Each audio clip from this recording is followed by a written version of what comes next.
Yo, what's up mga kabuenas? Carlos TV nga pala, nagbabalik na naman for this vlog, no. Mga kabuenas, nandito tayo ngayon sa taniman ng aking mga magulang, no.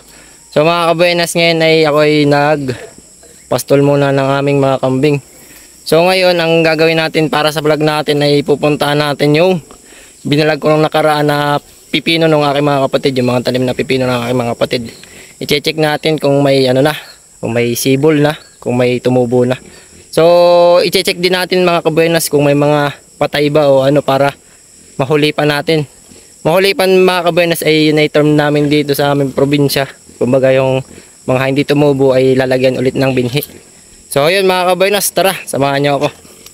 Ari nga mga kabuenas, tayo ay nandito na sa taniman ng aking mga kapatid. Ay siya, ay nakikita ko yung may mga tubo na. At ating lapitan mga kabuenas para makita nyo rin. Ari nga po, oh.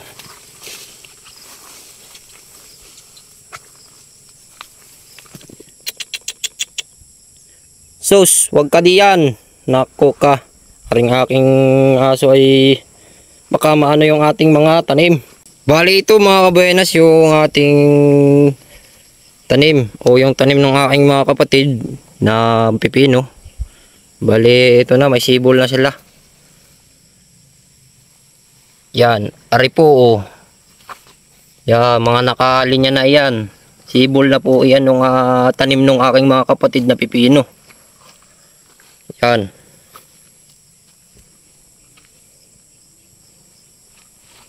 May mga tubo na ho.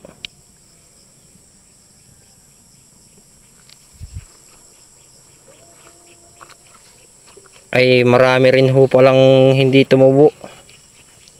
Kaya po ay mahuhulipan. Malalagyan po ulit ng binhi.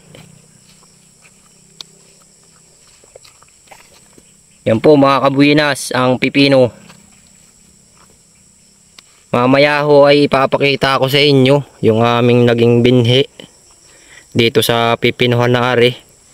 Para magka-idea rin po kayo nung magandang binhi na gamitin sa pagpipipino.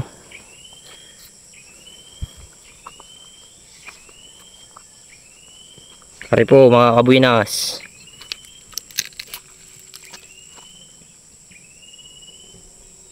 Isang linya po yan doon, paparon sa may dulo na yun.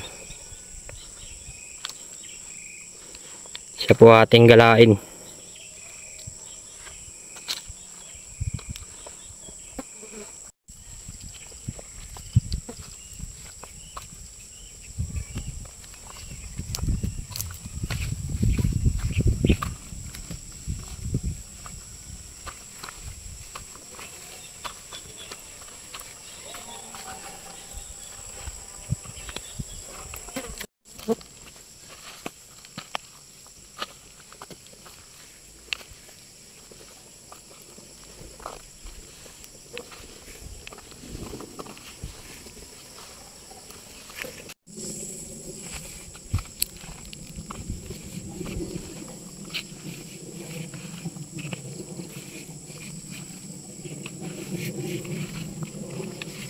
Pare nga po mga kabuenas, kaya nga po tayo nandito kasi i-check natin yung mga portion o yung mga lugar na may hindi tumubo para ating pong lagyan ulit ng binhi bilang kapalit. Ano po, makikita nyo po itong mga kabuenas, oh. Itong portion na po ito walang tumubo. So ito po yung lalagyan natin ng binhi na panibago para kung sakali po na tumubo ay nakaabang na ba. Yun mga kabuenas, oh. Ating pong papalitan. Bali mga kabuenas, na ito na nga po at ating papalitan yung ibang portion na walang tumubo na pipino, no. So mga kabuenas ay ngayon muna ay papakita ko muna sa inyo yung mga naging binhi namin mga kabuenas. So disclaimer lang, hindi po ako bayad para gawin itong video na ito. Purpose lang po natin nito ay para ma-share sa inyo yung aming ginamit na binhi dito sa taniman ng aking mga kapatid. So ito yung mga kabuenas, oh. Papakita ko sa inyo. Itong Rushmore Quality Seeds. Ito po yung itsura niya mga kabuenas, baka sakaling makakabili kayo. Yan mga kabuenas, oh. Ito po yung ginamit namin na binhi dito sa pipinuhan ng aking mga kapatid.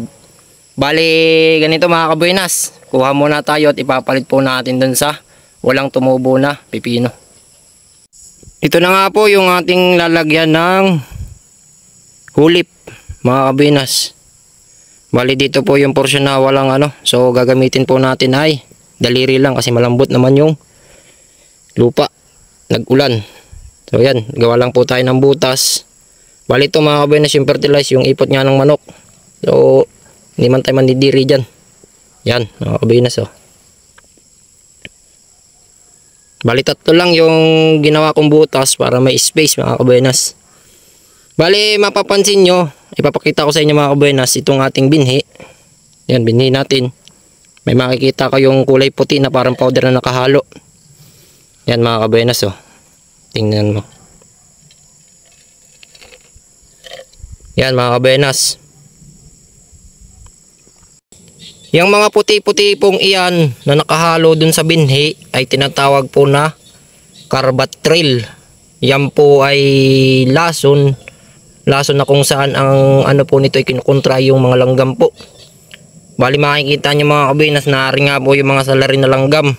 Baka siguro sila yung dahilan kung bakit walang tumubo dito sa lugar na ito. Yan po, mga langgam. Minsan nga din po ay salot din talaga sa taniman natin. Bukod sa masakit mga gat ay talagang yung mga iba po ganyan ay nahakot po kasi yung binhi, kinakain nila.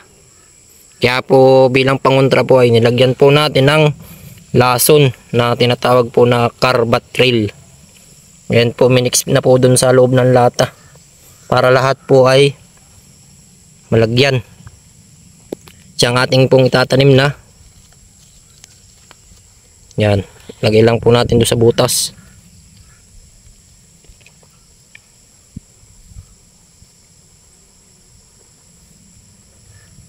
Takpan po natin, takpan.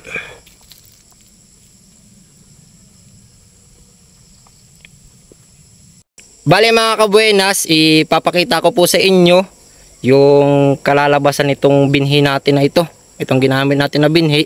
Bali ito po yung datihan na rin na napatanim dito. Ay may mga konti po tayong video na yung may bunga na po So ngayon po mga kabuenas ay ipapakita ko po sa inyo yung kalalabasan nitong binhi.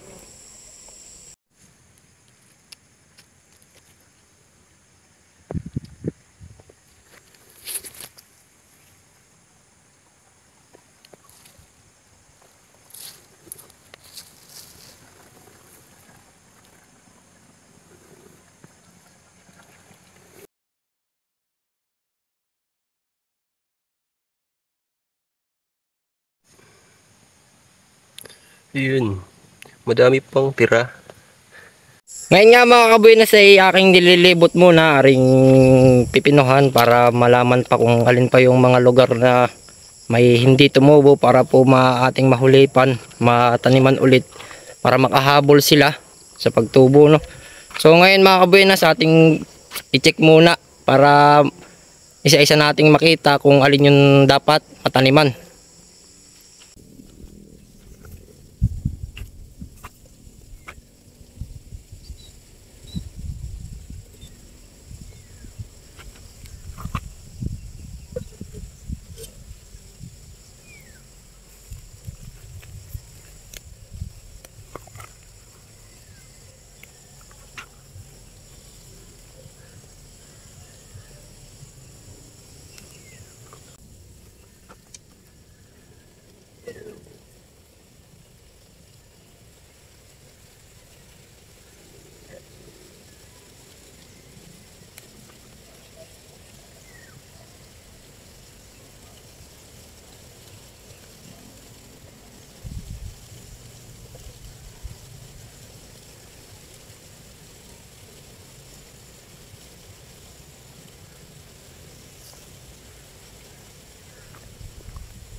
Dahil nga po itong pipino natin ay tumubo na, ang kasunod po nitong step na gagawin ay maglalagay po yung mga kapatid ko ng fertilize. Bali po ito po ilalagyan ng abono na yung tinatawag po ba na urea po ba. Yun po ang sunod na gagawin ng aking mga kapatid. Lalagyan po yan ng urea. Ayun mga kabuenas, bali ako ay natapos na dun sa aking paghulip. Ngayon ay naubusan na ako ng binhi. Babalik muna ako ngayon sa aming bahay para kumuha pa ulit kasi medyo may ilang portion pa na dapat malagyan pa ulit ng panibagong binhi So ngayon mga kabuenas, maglakad muna ako pabalik ng bahay. Babalikan na lang po natin ito. Ayan mga kabuenas, hanggang dito na lang po muna ulit para sa ating vlog ngayong araw Bali tutungo naman tayo po sa another na gawain kung saan ito pong ating mga kambing natin ay papastol na muna natin para makakain ng maayos po Bali ito pong vlog kong ito ay tatapusin ko po muna.